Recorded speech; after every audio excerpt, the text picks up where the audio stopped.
Robert Sheffield. I'm 76 years old. Today's date is May 8th, 2008, located in Sacramento, California. And I'm sitting here with some of my fellow residents from the Albert Einstein Residence Center in Sacramento. World War II, the end of the occupation of Austria. Lieutenant Robert Sheffield, the narrator, was transferred to Tulen Air Force Base, Vienna, Austria, from Wiesbaden, Germany, in June 1955. I was to be adjutant, assistant to the commander. Our mission was to close Tulen Air Force Base and turn it over to the government of Austria. Major Karl Ribas, my commander, was one of the greatest men I ever met in my 76 years. Ginny Ribas, his wife, in her late 20s, was an ideal military wife, outgoing, great personality, went with the flow, and came to be the Jewish mother to the three single second lieutenants, just a few years younger than Ginny herself. The following are excerpts from an Air Force Times Europe edition, September 13th, 1955. Tulen Air Force Base marks colorful decade in Austria. The American flag still flies at Tulen, one of the few U.S. military installations in the world behind the Iron Curtain.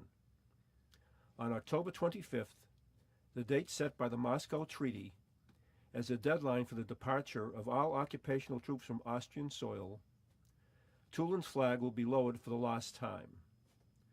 The closeout will mark the end of the chapter of the history of the United States Air Force in Austria. The Air Force mission of maintaining an aerial port of entry to Vienna during the last 10 years has been accomplished. Tulen's history has been a colorful one. Russian Navy boats streaking up the Danube Canal in early May 1945 and seized the German-occupied airstrip. Bulgarian slave laborers and concentration camp inmates were loosed from their wooden barracks on the base. Tulen was first used jointly by both American and Russian planes. When the Potsdam Agreement set up the boundaries of the occupational zones for Austria, as well as Germany, this stretch of land, some 30-odd kilometers from Vienna, fell to the Russians. The air base itself was given to the United States, along with strict exit-entry air and land lanes for its utilization. The Germans built Tulen in 1938 as a fighter training base. Luftwaffe pilots flew sorties over Italy, Yugoslavia, and Greece from here. At the end of the war, fleeing Germans and freed Bulgarians made a shambles of the already bombed base. The Americans rehabilitated Tulen and its full-size runway, considered one of the largest in Europe, 600 feet wide and 5,000 feet long. Pan American flew commercial flights to and from Tulen until about 6 weeks ago, when Shekat, formerly the British airstrip, was designated as the Vienna airport. The new Austrian Air Force will train at Tulen in the near future. Major Karl Ribas was extended by the Air Force to complete the windup. 30 airmen and 5 officers make up his skeleton crew. Only 9 of the 127 buildings in the base are in use during these days. Within a few weeks, except for the operations tower, there will be only 1. By military standards, Tulen personnel are roughing it. The commissary and PX, except for cigarettes and a few necessary items, are things of the past. Lieutenant John Bartosh, just 6 months out of Vance Air Force Base, and only 6 months overseas, now shops for chow on the Austrian economy to feed the men on the base. Tulen's adjutant, Lieutenant Robert Sheffield, is charged with the turnover of property to the Austrians and the closing out of Air Force base records, while Lieutenant Elmer Kilgore is handling the inventory of what goes to the Austrians and what to the Air Force. Tons of Air Force equipment, 95 tons, has already been moved by rail and train since the treaty was signed. Mrs. Ribas, the only American woman on the base, lived in Vienna for their 2 youngsters and commuting husband until their house was derequisitioned. She and the youngsters are now camping out in the base's old snack bar and officers club. If winter comes early, the Ribuses plan to move into a building on the base which can be heated. Meanwhile, beside the work involved in phase-out, incoming and outgoing flights are still taking place. The famed Wien Queen, a C-47, painted with the flags of the 4 occupational powers, a Tulen mascot, flew her last trip from the home base. She is now in Wiesbaden. Forward to the last days of the occupation. The evening of September 25th, the civilian workers on the base made a dinner for the 5 officers and Ginny to say goodbye and thanks for all that the base had done to help their poor town of Tulen. We were each presented with a copy of the Book of Austria. Forward to October 1st, 1955. U.S. dignitaries from all over Europe and Chancellor Raab of Austria and Austrian government officials were all on the base. The Austrian army marched onto the base as well. The American flag was lowered. The Austrian flag was raised. The occupation of Austria by the 4 powers was almost over and ahead of schedule. The United States was the last power to leave. The U.S. dignitaries and all the Air Force personnel had left. Ginny and her 2 boys were already back in Wiesbaden. Major Ribus flew the 1 plane back from Wiesbaden to Tulen, and he had left as well. Gene Kilgore and I got into 1 car and drove off the base. The occupation of Austria was over. Bob, have you seen or heard from any of these people since? Yes, I have. Here is my epilogue. I kept in contact with the Ribuses for over 50 years. I now live in Sacramento, and Ginny, after a few years back, was coming from Alabama to visit her sister nearby. We arranged to meet in Sacramento. Major Ribus had passed away a few years previously. I told her, in case she didn't recognize me, kind of tough at 6 feet 4 inches, I'll be wearing a straw hat, holding a cane, and be singing, Wien, Wien, du allein, Vienna, Vienna, you alone. I saw her car pulling up. I was hamming it up, singing, Wien, Wien, oh, du allein. Ginny hopped out of the car. We wrapped our arms around each other, and 50 years evaporated. There we were, sharing our fond memories of Tulen, Ribe as she lovingly called him, and the adventures of our little group of Americans who lived behind the Russian zone. Wien, Wien, du allein, my favorite city. That's a beautiful story you have to tell. Thank you very much. How long were you in service? I was in 2 years as a first lieutenant, and I spent 6 months in Wiesbaden, 6 months in Vienna, and a year in Paris on a 2-year tour of duty. What a way to travel. Absolutely. It was the best course I took in college, was ROTC, to see the world. Thank you. And thank you. And what is your story about, Jenny? I'm Gerry Poska Ross. I'm 81 years old. Today's date is May 8th, 2008. The location is Sacramento, California. And Bob Sheffield, who is interviewing me, is a resident at the Albert Einstein Senior Residence, where I live. I know you have some great stories because we're in a writing class together, and you told a story that is one of my favorites. I hope that's the one you're going to tell today. I think I'll start with that one. I remember many things from my early years in Lincoln, Nebraska, where I grew up. But the one that stands out the most is in 1930, when I was 4 years old. My parents gave me a birthday party and then told me that I was going to have a second party in Omaha because my grandparents wanted to give me a party there. So my dad drove me to the train station, and he helped me get aboard the train, seated me in a window seat, handed me a box of animal crackers, which I held in my right hand, and in my left I had a little satchel that my grandmother had given me from the century before World Fair. And just before the train started, a man sat next to me. And he looked at me and he asked, "Oh, may I have one of your animal crackers?" And I said, "I'm sorry, but my mother and daddy don't want me to speak to strangers." So he waited for a while, and as the train pulled out of the station and it's rolling along the tracks, he said, "Well, I'm going to be on this train with you. I'm not a stranger anymore. Where are you going?" And I said, "I'm going to Omaha." "And why are you going there?" "Because my Bubby and Zadie, who I called my grandparents, want to give me a birthday party, and so I'm going to their house." And he asked, "Are they meeting me at the station?" I said, "No, but one of my uncles will be." And as we got to the station and I departed the train, I did exactly what I told him that I was going to do. And that is look for my uncles. They weren't there, so I got in a taxi cab. And as I got in a taxi cab, I saw him walk over to a phone booth.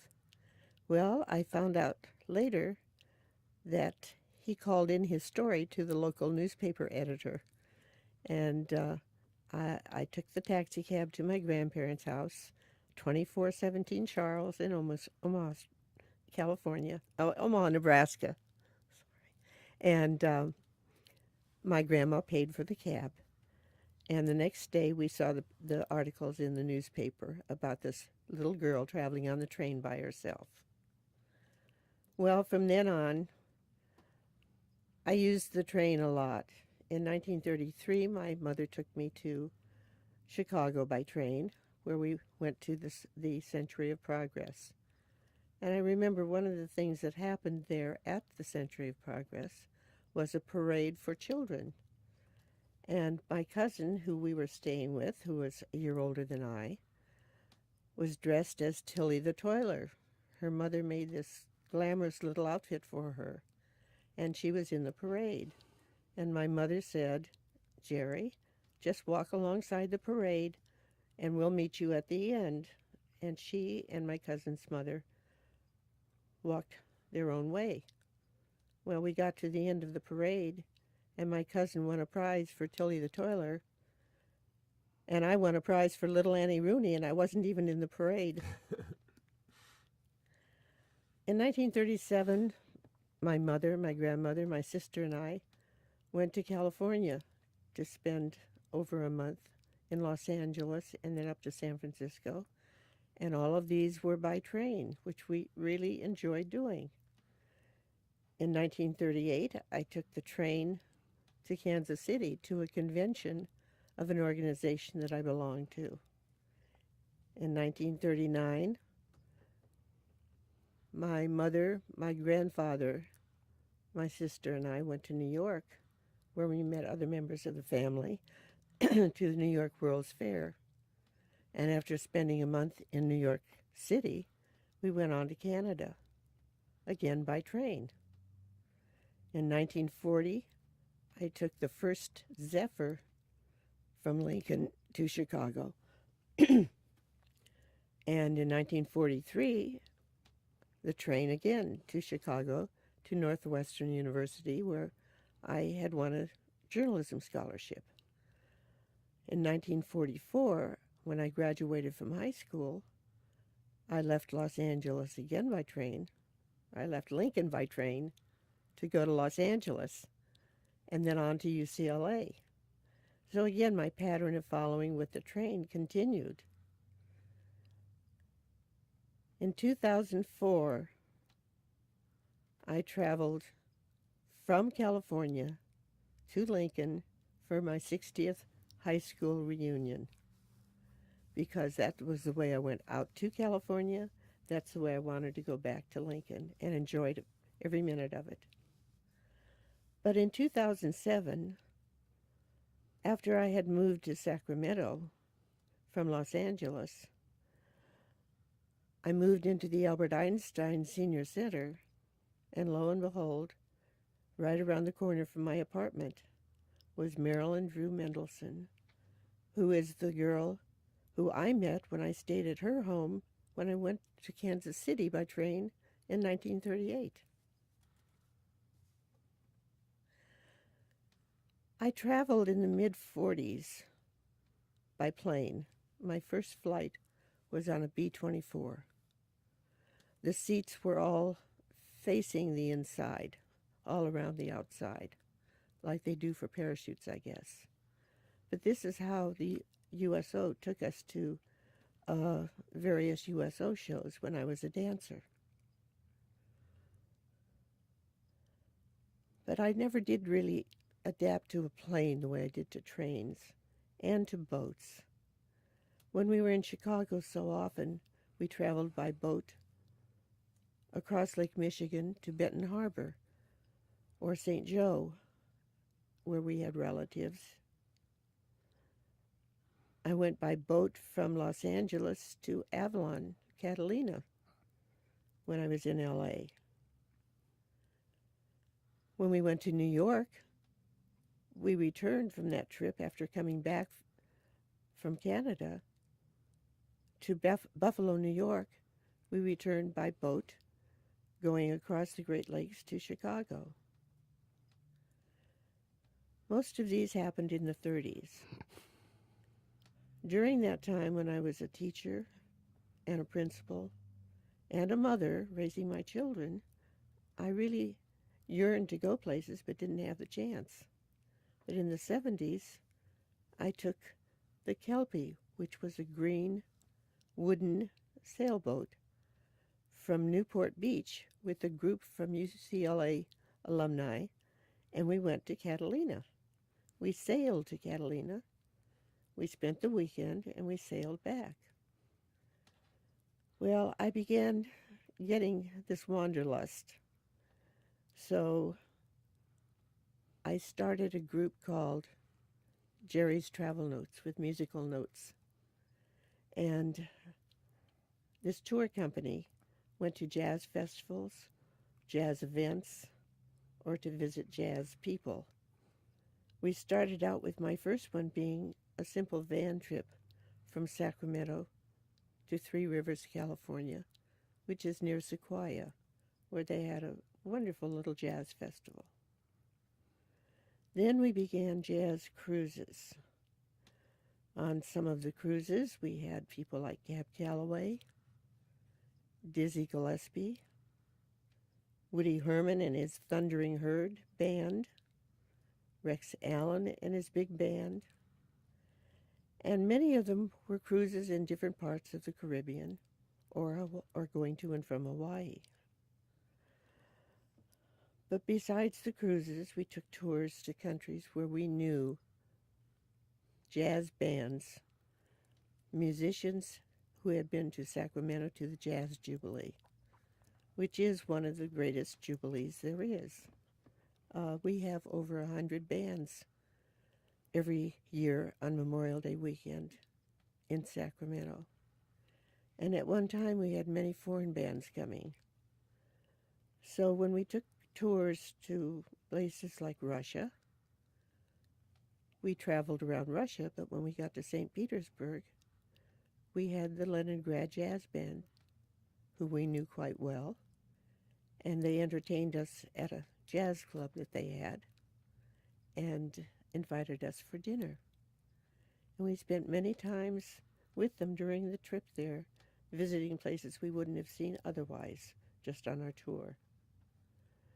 We got to Poland with the Jazz Band Ball Orchestra,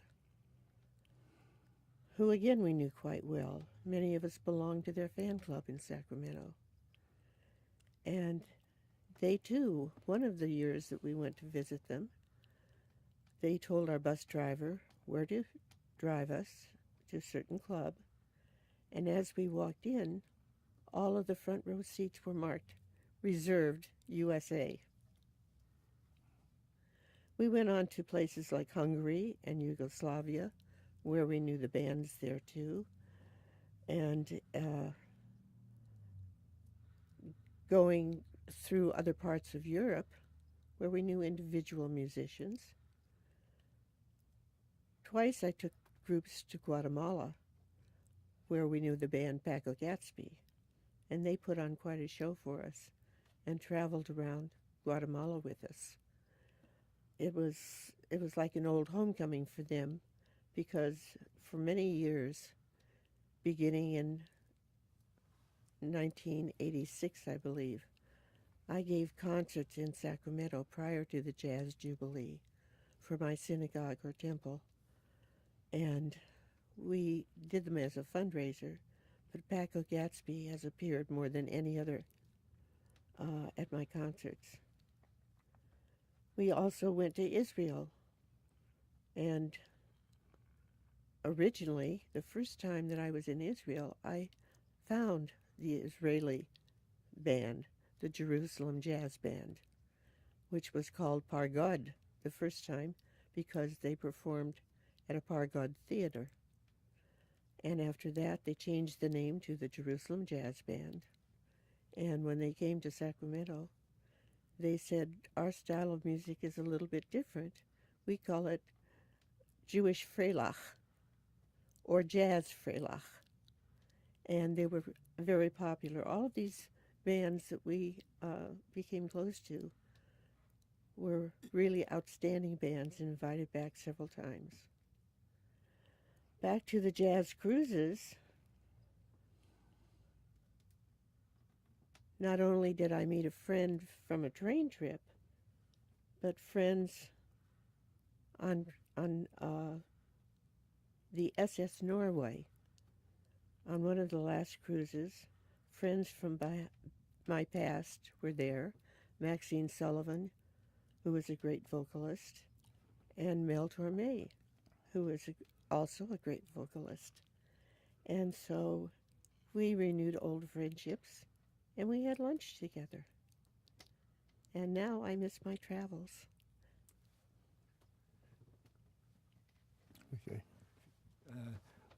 That was a great story. I learned things about you that I didn't know, Gerry, and it was quite a thrill. And we're sitting outside here, and Paco Gatsby I saw right inside the door in the concert you arranged about 5-6 years ago.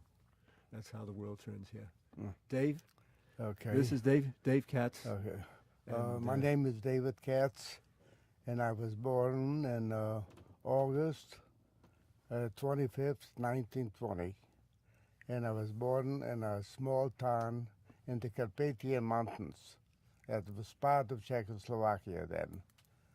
So anyway, my father left when I was 9 months old. He went to the United States. He had 3 brothers there and a twin brother and a sister. So he went to the United States and left 3 kids home. And he was gone. I never met my father till I came to the United States in 1939. And in the meantime, he left 3 kids at home, and he married a woman in 1935 with 3 kids in Cleveland. And he got a divorce, without anything, and the whole family was mad at him. So his wife went down to the union, Baker's Union. My father was a baker, and she borrowed money and sent for me. I was the only boy, and I had 2 older sisters. So I got to Cleveland in March of 1939, and I lived with him. I had 2 stepbrothers and a sister, and we lived together for about a year, and then the government started drafting for a year. So I went to the army. I joined for a year, and of course the war started in the end of my 1 year, so I just stayed there for 5 years. In the meantime, I went to Mississippi for training for a whole year at the medics clearing station. And we stayed there for a year, and then we were the first group to go overseas in March 1942. So we went to San Francisco. We were there for 2 weeks in Golden State Park, put up tents over there.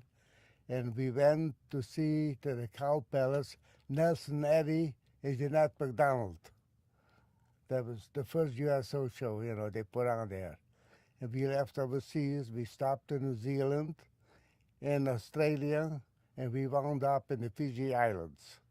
And we were there for 30 months, which we enjoyed very much. There was no action there. From there, we went to Guadalcanal, which was terrible. It was a jungle, nothing but jungle. People walking around with skulls just cut off somebody's head. And we stayed there till the action was over. And from there, we went to the Georgia Island. We made a landing over there. And we captured the island. We came back to Guadalcanal to rest. And then we went to Bougainville. But that's the big island of the Solomon Islands. The Japanese had a whole island. We just took a little strip and we stayed there. And we put up an airstrip there. And the Japanese, we starved them out. All the boats tried to come in. We bombed them. So they couldn't come in there, and we starved them. And one night they attacked us. And we killed every Japanese on the island. Everybody had to go bury him. Everybody. There was, Okay, from there we stayed on Bougainville for a whole year. From there we made the landing in Luzon Island in the Philippines. And we captured Manila, and we captured all the American prisoners, 2,800 of them, nurses and, and soldiers.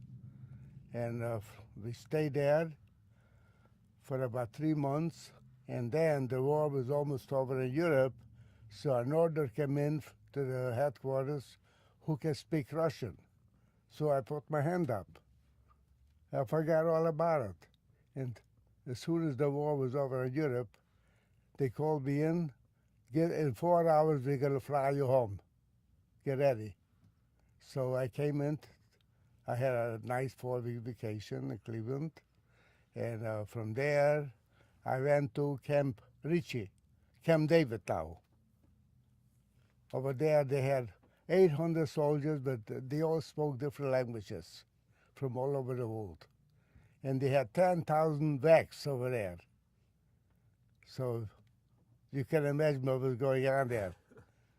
So anyway, I was there for about 2 months, and then the war was over, and I went to Camp Lee, Virginia, to wait to be discharged. While we were in Camp Lee, I went to Washington, D.C., hitchhiked every week for the weekend because we had a fellow, Bob Leventhal, in my company from Washington. And they had an apartment store over there. They were very well. And he used to get boxes of Cuban cigars. So everybody started smoking Cuban cigars. And then, in the meantime, I used to go visit him on weekends. He was still overseas, Bob, because he came in later. So from there, we went. Well, let's see, I remember now. Oh, I got discharged in the end of August in 1945. And in the meantime, while I was overseas, I came back with $12,000 in cash. I got into the picture business. I was taking action shots and go to the infantry when they were having lunch and sell $1 a piece. They were sending them home. So I came back a wealthy man. That was a good business. There was a lot of money then, in 45. So anyway, I came back. I didn't do nothing. I was just having a good time because I had the money. And the master sergeant who used to develop the pictures, he came back with $85,000 in cash. And he bought a beautiful nightclub in Cleveland. So we used to go there every weekend and get together. Did you get comped when you went there?